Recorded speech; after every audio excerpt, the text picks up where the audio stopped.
Hey friends, welcome back to my YouTube channel. Thank you so much for clicking. Kindly subscribe to this beautiful channel. So in today's video, guys, we'll be discussing traditional wives regretting wasting their years being homemakers. So yeah, I've seen a lot of videos going on TikTok where they came open after their divorce and now they're regretting wasting those years being a homemaker. So let's get into the I used to be a trad wife and now I'm a single mom. It all started back when I was a teen mom. I was 19 years old when I got pregnant. I was not married. When our daughter was like a week old, we just eloped at the courthouse and made it signed, sealed, and delivered. We were married. I was married to a military man, and my job was to be a wife and a mom.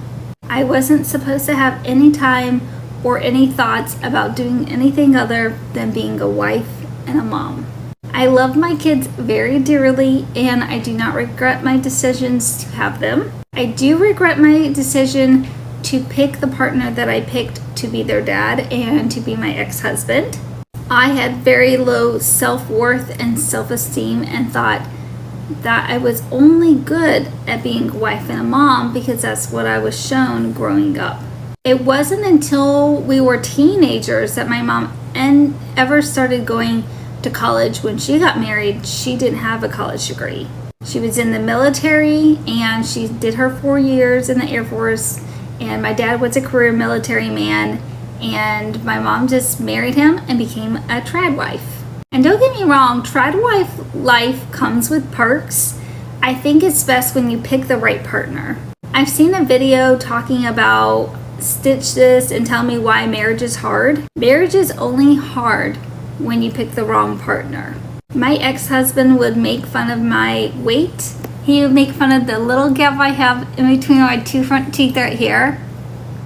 Basically anything he could find to make fun of, he would make fun of it. But he would try to play it off as if it was just him being sarcastic and that we should make fun of each other. And don't get me wrong, I know there's couples out there like that, and that is the way they show their love, and I am not passing any judgment on how anybody else lives their life. I just know for me, coming from a house where we never did that, it really sent me into, like, I would say emotional distress. I wanted to laugh all of the things off, but deep down inside, I knew all of the jokes were true, and that he was basically just making fun of me our entire marriage. Of course, at the time, I probably didn't realize all of that until I was out of the marriage. I love my kids very, very, very much, and I do not regret my decision to have them. I love them so much. But picking the wrong partner did a number to me, even post-divorce. I was tormented for years post-divorce. My ex was so controlling to the fact that he wanted to try to control my sex life after divorce, after many years of divorce. And he was already married and had a kid with his now wife, who was his wife back then also. Anyway, all of this to say is pick smart when you are picking the father of your children, the mother of your children, and you are picking a partner for life.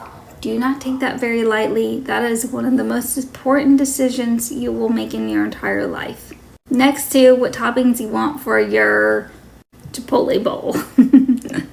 Also, it's very important to have the hard conversations in an early relationship and in an early marriage, that if your partner is doing something that makes you feel uncomfortable, that you bring it up and you have the guts to have the hard conversations. That is one thing I definitely messed up in my relationship, is that I let my husband at the time make all the decisions. I basically had no voice. I don't even know if I would have been able to speak up. Because after we were divorced, when the kids went to go live with him, because my kids went to go live with him and I paid him child support, I would say I had no say-so on how my kids were raised. I learned that very quickly, that my voice and my opinions on my girls did not matter, and that I should just fall in line with. Hey guys, I want to share my true sense. Why does a traditional wife regret being a homemaker for many years at home? So I just want to share what I think. Let's start with the most obvious issue, the gap between the idealized vision of being a trade wife and the reality. The internet, particularly social media, has romanticized the idea of a traditional homemaker. We see perfectly created images of baking, crafting, and keeping a spotless home. Oh wow, nurturing a happy family, but this reality can be much more challenging and far less glamorous. For many, the day-to-day grind of homemaking, looking clean, managing the household can be overwhelming. It's a full-time job that doesn't come with weekends off or any real recognition, and that can start to weigh on you after a while. The traumatizing vision of fame leaves out the exhaustion and the sense of isolation that comes with it. Another major reason some trade wives regret their decision is lack of personal fulfillment. While taking care of a home and family can be incredibly rewarding, it can also feel limiting if you focus solo. Many women report feeling like they have lost a part of their identity as their role become narrowly defined by domestic responsibility. One time, the absence of person who goes outside the home, whether it's a career, ambitions, creative project, or simply pursuing hobbies, can lead to feeling of regret. Women who were once passionate about their career or other pursuits might feel themselves feeling missing the intellectual stimulation, social interaction, and sense of accomplishment that comes from working outside the home. Financial dependence is another significant factor. Being a homemaker often means relying entirely on your partner income, which can be a source of stress and insecurity. This dependence becomes particularly troubling if the relationship becomes strained or unforeseen circumstances like job loss or illness.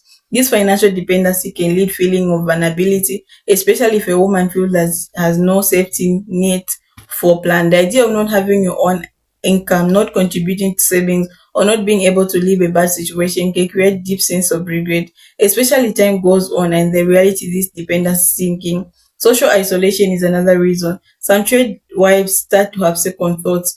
When your day is centered around the home, it's easy to become isolated from outside world. Social media can provide some connection, but it's not substitute for real face-to-face interaction. Over time, the isolation can lead to loneliness, especially if a woman doesn't have a strong support network. Many homemakers find themselves missing the identity and social aspect of working in team or being in an office environment. This lack of social interaction can contribute to feeling of regret as the loneliness of lifestyle become more apparent. Life circumstances change, so do personal and family dynamics. For many trade wives, the decision to stay at home is tied to raising young children. But what happens when the children grow up? As kids become more independent, the role of a homemaker can shift dramatically, leaving some women feeling like they've lost a primary purpose. This transition can be difficult and for some bring questions about what's next. Without a clear plan of purpose, this stage of life can lead regret about not having maintained a career or anything interest that could fill the void.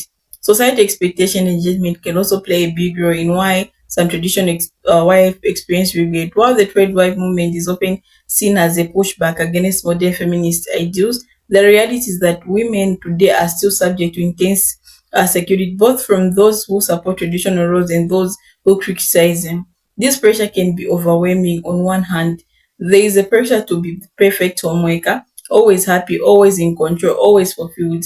On the other hand, there is criticism from those who see this lifestyle as a step backward for women's rights. Navigating this conflict expectation can lead to feeling of regret as women find themselves struggling to meet the realistic standards set by both sides. Finally, let's talk about independence, one of the biggest challenges for some trade wives in the sense of losing their independence. When you dedicate your life to the home and family, it's easy to become completely enmeshed in those roles to the point where your sense of self is tied entire to others. This loss of independence can be deeply unsettling, especially it wasn't fully anticipated, whether it's ability to make your own financial decision, to pursue your own interests, or simply to have time and space for yourself. The realization that you've given up a significant part of your autonomy can lead to regret. So what can be done if someone who knows with the feeling this space? First, it's important to acknowledge those feelings and understand that it's not okay to regret a decision, even if it was made with the best intentions. From there, it's about finding ways to regain some of the lost fulfillment, whether it's by pursuing a part-time job, starting a new hobby, or finding ways where it will re-engage with the outside world. It's never too late to rediscover your passion or to carve out space for your own goals or aspiration. Remember, the most important thing is to find balance that works for you. One, to allow you to care for your family while also caring for yourself. In the end, being a homemaker is simply personal choice, and it's not uncommon to have mixed feelings about over time. If you're feeling experiencing regret, know that you're not alone, and that's there other ways to find fulfillment and joy in whatever path you choose. If you find this video helpful, please give a thumbs up and share with your friends. All I can say is bye bye.